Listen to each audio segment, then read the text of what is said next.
The matter is going to start in 5 seconds. Start.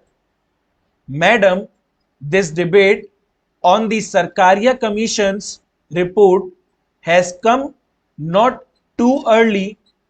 It has been taken up for debate after a lapse of considerable time.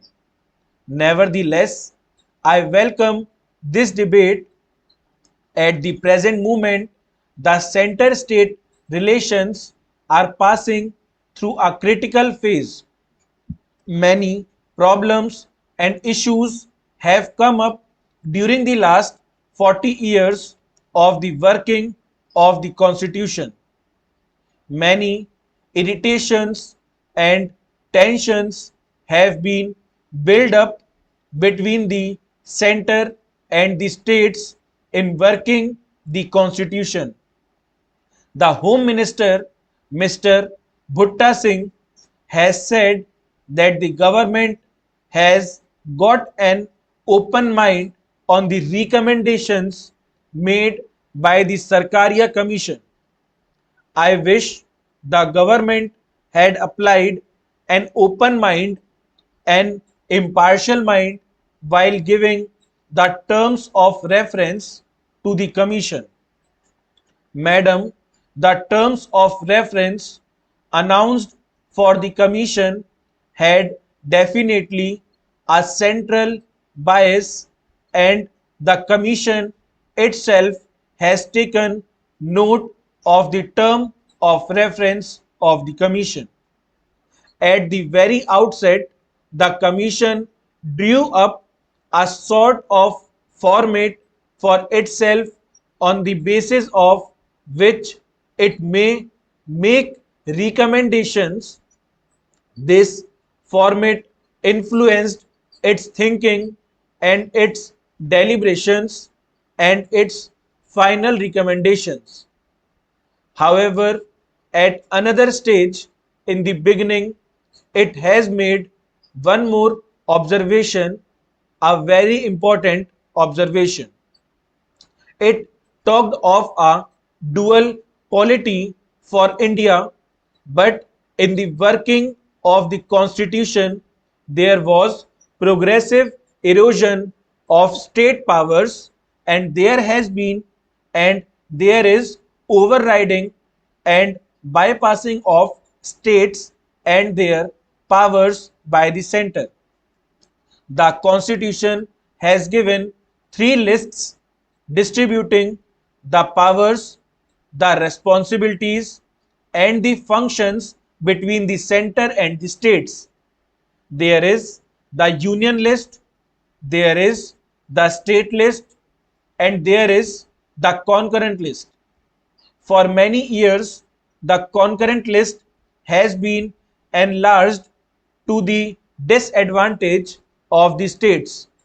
Many functions which were under the state list, which were already truncated in the original form, were taken out and put into the concurrent list, and the Commission observed that the areas which are in the concurrent list are monopolized by the center, and to that extent the powers of the states have been curtailed.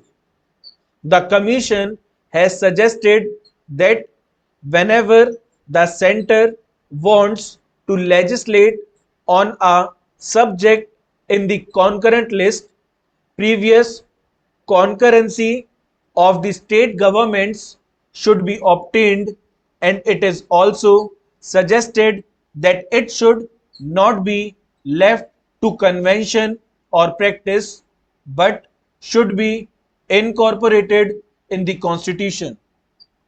In other words, there should be a constitutional amendment whereby a state government should be consulted whenever the center legislates on concurrent matters.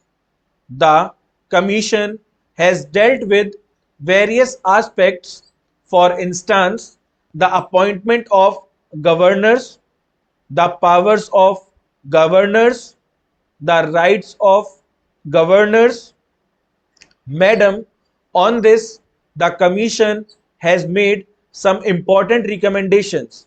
They are not very radical, but some of them are very important to ensure the autonomy of states and to rationalize the relationship between the governor and the state government. The Commission has stated that at the time of appointing governors, certain principles should be followed, certain norms should be observed. One norm could be no governor belonging to the ruling party at the center should be posted to a state which is governed by an opposition party. This is an important recommendation. The Commission also has observed that a governor after retirement should not take up any assignment except the assignment of the vice president or the president. The implication is the governor should not be influenced by any ulterior or selfish motives in his decisions. I go along with the Commission in respect of the conduct of the governors in dealing with the state governments. The Constitution has said that after the election is over, the governor should call the leader of the majority to form the government, that in case no majority emerges after the election, the governor should call the leader of the largest party or the leader of the coalition parties to form the government. It says whenever the majority was in doubt, the government should go to the assembly to know whether the government of the day has a majority or does not have a majority. But the Sarkaria Commission has not commented upon the reality of the situation that obtains today. The governors are functioning as agents of the center.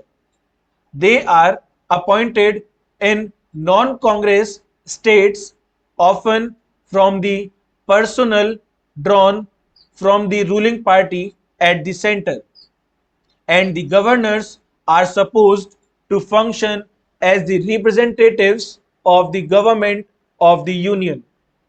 The governor is not an elected person. The governor is nominated by the president, virtually by the government of India.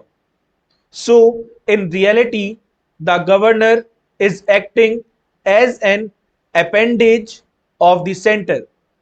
I go along with the recommendations of the Commission in this regard, but say whenever the center appoints a governor, it should look into the qualifications of the person. He should not be partisan, he should be knowledgeable in constitutional matters, and he should have necessary experience in matters of states. Such people should be appointed as governors and not the agents of the party in power. The Sarkaria Commission has also touched upon the imposition of President's rule and Governor's rule. In this matter, the Commission has taken note of certain inadequacies which have come up during the working of the Constitution during all these years. Full stop.